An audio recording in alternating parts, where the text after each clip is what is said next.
Hello friends, welcome to Sony Telugu వంటలు. ఈరోజు మన వంటల్లో కొన్ని డిఫరెంట్గా అలానే కొత్త రెసిపీగా ఒక స్కూల్ స్నాక్స్ బాక్స్కైనా అలానే ఈవినింగ్ టీ టైమ్ స్నాక్స్కైనా చాలా బాగుండే ఒక రెసిపీని చూడబోతున్నామండి. ఇది ఎలా చేయాలని వీడియోలో చూద్దాం. ఫస్ట్ ముందుగా ఒక ఉల్లిపాయని తీసుకొని 2 పచ్చిమిర్చి అలానే కొన్ని కొత్తిమీర కొన్ని పుదీనాని వేసుకొని మిక్సీకి వేసుకొని ఈ విధంగా గ్రైండ్ చేసుకొని తీసుకోండి. వీటిని పక్కన పెట్టుకుందాం. ఇప్పుడు నేను ఇక్కడ ఒక పెద్ద సైజు పొటాటో తీసుకున్నానండి. వాటిని ఉడికించి తొక్క తీసి ఈ విధంగా మెత్తగా మ్యాష్ చేసుకొని పెట్టుకున్నాను. ఇందులో ఇప్పుడు వేయించి పొడి చేసిన 1/4 టీ స్పూన్ జీలకర్ర పొడి, అలానే 1/2 టేబుల్ స్పూన్ వరకు ఉప్పు, 1/2 టేబుల్ స్పూన్ వరకు కారము, 1/4 టీ స్పూన్ పసుపు, అలానే మనం గ్రైండ్ చేసి పెట్టుకున్న పేస్ట్ని కూడా వేసుకొని ఈ మసాలా అన్ని ఈ ఆలుకు పట్టేట్టుగా బాగా కలుపుకోండి. ఈ విధంగా కలుపుకున్న తర్వాత ఒక పెద్ద నిమ్మకాయ సైజ్ అంతా ఆలుని తీసుకొని ఉండలుగా చేసి పెట్టుకుందాం. ఈ విధంగా అన్నీ కూడా ఉండల్ని చేసి తయారు చేసి పక్కన పెట్టుకుందామండి. చూడండి, ఈ విధంగా నేను వీడియోలో చూపించిన విధంగా తయారు చేసుకోండి. ఇప్పుడు ఒక మిక్సింగ్ బౌల్ కానీ ఒక గిన్నె కానీ తీసుకొని అందులో 1 కప్పు వరకు శనగపిండి, 1/2 టేబుల్ స్పూన్ వాము, అలానే 1/2 టేబుల్ స్పూన్ వరకు ఉప్పు, 1/2 టేబుల్ స్పూన్ వరకు కారము, అలానే 1/4 టీ స్పూన్ పసుపు, 1/4 టీ స్పూన్ వంట సోడా, వీటిని అన్నిటిని వేసుకొని ఒకసారి బాగా కలుపుకుందాం. ఇప్పుడు ఇందులో కొన్నిగా నీళ్ళు యాడ్ చేస్తూ ఈ విధంగా కలుపుకోండి. మరీ అంత పలచగానూ ఉండకూడదు, మరీ అంత తిక్కుగానూ ఉండకూడదు.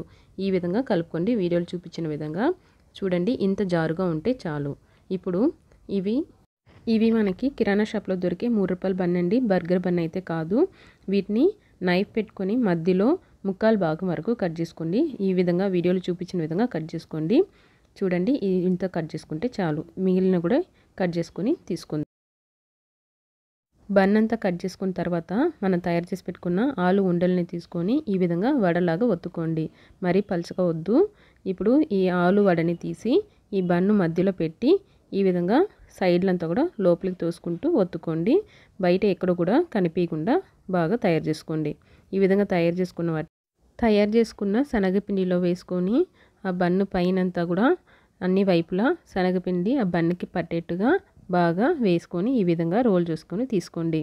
ఇప్పుడు వీటిని ఆయిల్లో డీప్ ఫ్రై చేసుకుందాం.